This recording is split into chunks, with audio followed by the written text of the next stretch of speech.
Hey, Jeremiah, welcome. Our first question for Jeremiah comes from Mark Armstrong. Go ahead, Mark. Yeah, hey, Jeremiah, I'll let somebody else ask about not having Chaz next to you, but given the physical nature of Texas A&M and what you faced against Notre Dame, is it more important defensively to be positionally sound, or is this game going to be a lot more about just kind of bowing up and making the plays that you need to play and standing in there against their physical attack? I think it's a little bit of both. They're really good offensive line. Seeing them, they climb up to the next level, get up on the backers, but they also run a lot of formations. I think we need to be in check with all our calls for our formational calls to make sure we get into all our checks. Okay, let's move over to Andrew Jones.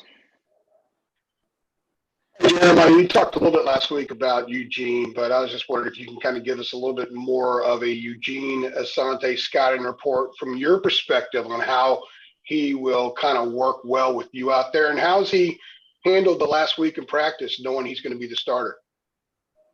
I think he handled it really well. Yeah, actually, I talked to Eugene yesterday. I think we're going in after this when we get some extra time in the film room since our day off, but looking at Eugene, he has great speed and he has great cover skills, and that's something you really need to have playing the will position, especially this week with Texas A&M and how they run their route concepts. But from the whole year, we've always had enough confidence in Eugene, and seeing the last 2 weeks of practice, I mean, he just closes space really good. He's been really good timing up in his blitz. I think everybody on the coaching staff and all the players are confident to see him going out there on January 2nd. Max said a little while ago when we talked to him that some of the guys are kind of adopting a chip on the shoulder, saying, hey, wait a minute, 4 guys are gone, but the rest of us can play too. We're here for a reason. Is that sort of a collective mindset you guys have adopted over the last week? Absolutely. I mean, just seeing British in practice yesterday during fastball and during our team periods, seeing how he runs the ball and seeing how he carries himself, just like Eugene, like what you said about Eugene, he's carrying himself with a chip on his shoulder. He's been here. He's played a lot of football for us. He's been on a lot of special teams. He's been our special teams captain for the past 2 years. And I think he's ready to show that he can also play running back too for what he came to college to play. Thank you. Appreciate it. All right, back over to Pranav Rama. Jeremiah, do you feel like you have more of a defensive responsibility on the field with the Chaz not being alongside you? I don't think I'll call him a responsibility, but I mean, yeah. I mean, I know Eugene early in the game, he's going to be excited. So I guess you could say it's a responsibility early in the game. I think I just want to make sure I get him lined up and set up early in the game so he can calm down as the game goes.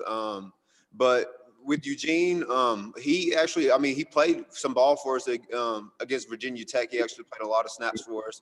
And as the game went on, he went along with it, and he was able to pick up on the calls. And he was actually sitting us down, coming to the sideline and telling us certain formations that and some of their tendencies that they were doing. So I think early in the game, he might be a little excited to get out there, but as the game goes on, he'll be able to fit in. Thanks. Okay, let's go back over to Ross Martin. Another Eugene question for you, Jeremiah. What kind of person is Eugene? What can you tell us about him as a person?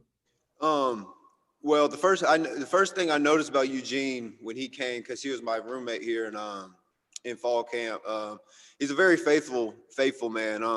Every morning and every night, he'd grab his Bible and he'd pray every morning and every night during fall camp, and that's the first thing I noticed about Eugene.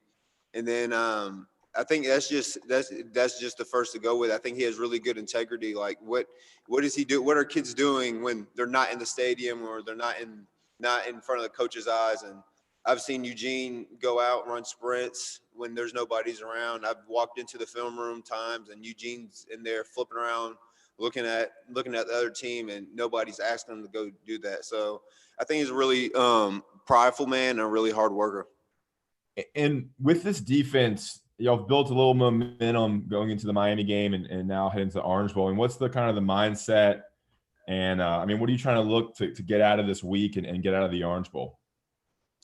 Well, I feel like the bowl games are always a stepping stone for next year's team. And although we do have a lot of good players out, these players that are going to be playing in this game are going to be playing for us next year. So even though we have these players out, we're going in to compete, we're going in to win, and we're going in to improve for next year. Thanks. Okay, back over to Greg Barnes. Hey, Jeremiah, asked Coach Bateman about what led to the defense kind of taking that next step, the latter quarter of the season with Notre Dame and Miami specifically. And he noted that some of the veterans, yourself included, kind of were holding the other guys to kind of higher standard, if you will. Was that a conversation that was had? Was that more of just making sure everybody was kind of paying attention to what you're wanting to do? How would you describe that? Yeah, it wasn't really like a conversation to the whole group. I think it was just word going around the defense saying that like this needs to be our standard for the rest of the year. I mean, sometimes it's us just shooting ourselves in the foot, just getting a personal foul penalty, and they're getting a first down off of that. Make sure you're in the right alignments. Make sure if you have a check in your corner, make sure the linebacker knows. So yeah, I mean, early in the mid-year, I mean, we made that a standard for the defense that we need to be technically sound on everything we do on defense. And you mentioned this game being somewhat of a springboard for next season. What's the message this defense wants to send in this game to kind of set up things for next year?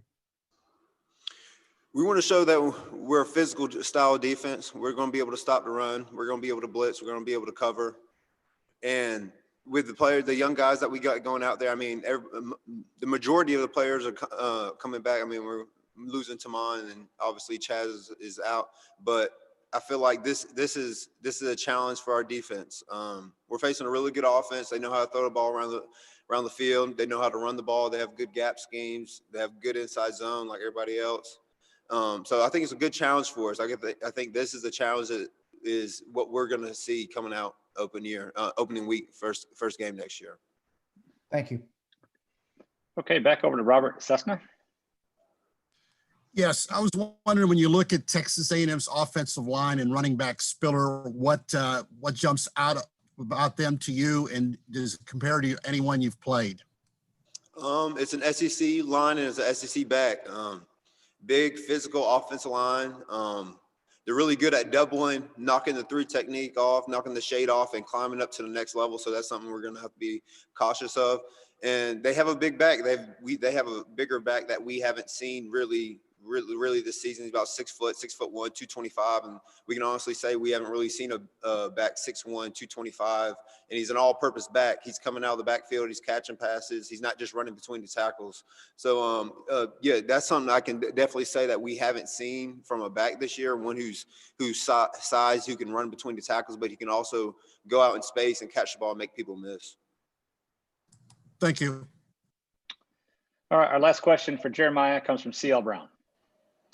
Hi, Jeremiah. Coach Brown was telling us how sometimes after physical games, he'd give Javonte and Michael Carter a break in practice, and British and Josh would get a lot of those reps. Since we haven't really seen them in game situations much, I was wondering if you could tell us what kind of backs both of those guys are. What can we expect on Saturday when they're in the game? I think Javonte and Mike have set the standard. I think Mike, when I came in with Mike in 2017 as a freshman, I think he changed the linebacker room and set a standard that's going to be precedented at UNC for a long time. What I've seen from British is he's really good and really patient at finding the holes and finding fitting off the guard and knowing when to cut it up and when to bounce the ball. But he's also really good at his angle routes, running out of the backfield. The same with Josh Henderson. They have very good speed, just like Javonte and Mike. And I feel like what Mike has set in the line in the running back room and what Javonte set in the running back room, I think that's just a picture to show that UNC is going to have good backs for a long time. Yeah, and I didn't mean to leave out Elijah Green too, but can you just expound on him a little bit as well? Yeah, I haven't been able to see much of Elijah throughout the year, but seen him in practice, but I haven't noticed he's really good in space. He's I didn't really see how elusive he was, but they're going through practice and watching practice. He's been able to make some people miss in space, and he's shown that if you give him the ball in space, he can be explosive. Thanks.